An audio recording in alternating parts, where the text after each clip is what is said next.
John and the rest were walking through Vale on their way to the docks. Blake, we should be getting close. John, all right, time for stealth. Blake, how can you guys be stealthy in all that armor? Magnus, you should read the lore. They all with light footsteps leap up to the building with Blake stumped at how quiet they can be, followed closely. Magnus, this brings me back to the old days when Corvus was leading stealth operations. John, so you haven't asked. Magnus, more like avoided the question. John, what has my other uncles been doing? Magnus, well, besides Conrad, who didn't partake in the so-called war council, more like family reunion. Conrad, good thing I skipped out. I'm not so good with crowds. Magnus, my's your favorite pastime is sulking. Conrad, Magnus, all right, back on topic. Father was running late and low, and behold, he had a surprise waiting for us in the form of a new mother. He banged Isha. John, the great mother of all Eldar. Magnus, yeah, and hearing about you and little Saffron, they led another crusade to find you. Question is, how in Terra did you get here? John, I guess these spectral shits were interested with me and Saffron, whom I shielded as we were taken from Macridge and sent here. I guess they were attracted to my negative thoughts of living an annoying pampered life. Conrad, and these shits took you to fulfill your wish. John, more like they were laughing, pulling another prank on the Emperor, or the Anathema as they called him. Magnus, chaos. Listening in our father's conversations, he explained that there are 4 chaos gods who live in the Eye of Terror, living on the opposite side of the eastern fringe. Jaune, fool?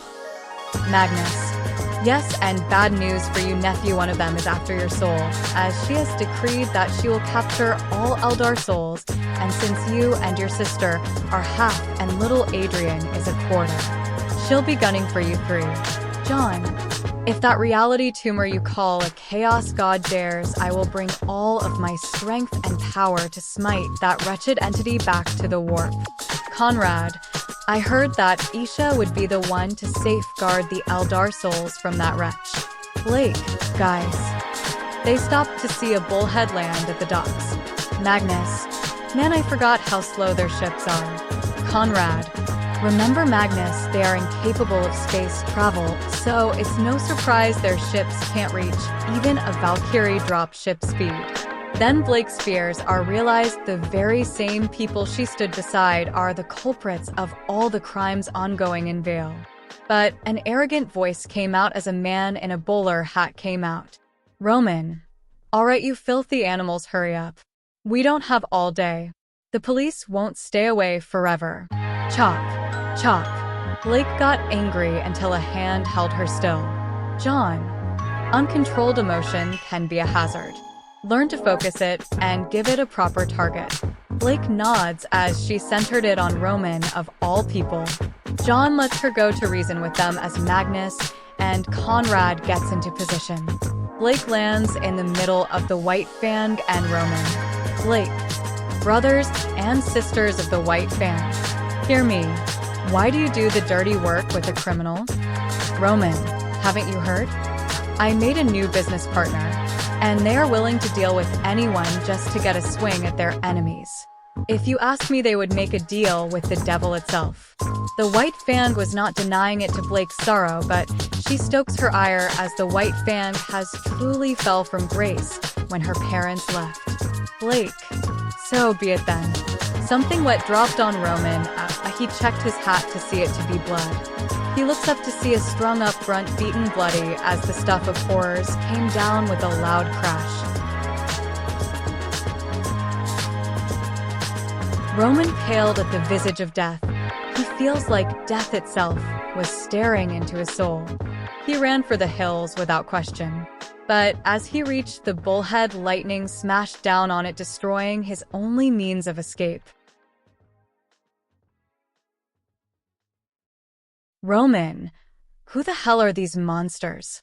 Magnus, we are the Imperium's wrath, whelp. He swung his arm, destroying the landscape, preventing escape. Blake then took out some of the grunts as John went in swinging. Magnus, being a prepared man, gave Jaune a power source from spare parts of their armor to finish his thunder hammer. Now the hammer generates energy during its swing and releases on impact, causing tremendous damage. As he sent idiots flying with depleted aura, Blake just accepted it due to the fact that they were nothing but bloodthirsty beasts at this point, no different from Adam.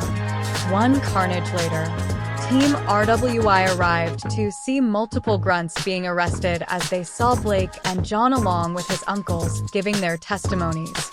Penny saw them but was pulled away by men in black shades and suits.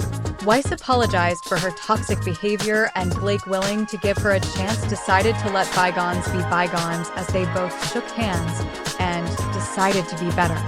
Meanwhile, above one of the rooftops, Lilith. I was too late to join the menagerie of mayhem. Well, gotta buy some cheese for later. She jumps away into the shadows to do some grocery shopping. Jaune noticed that and just left it alone as he was questioned by Team RWI for harboring Blake away from them. He waved it off as a friend lending a helping hand. The dock suffered some damage, but gladly it wasn't an Astartes-level brawl. And one part of Cinder's plans have been foiled, unknown to the Imperiums.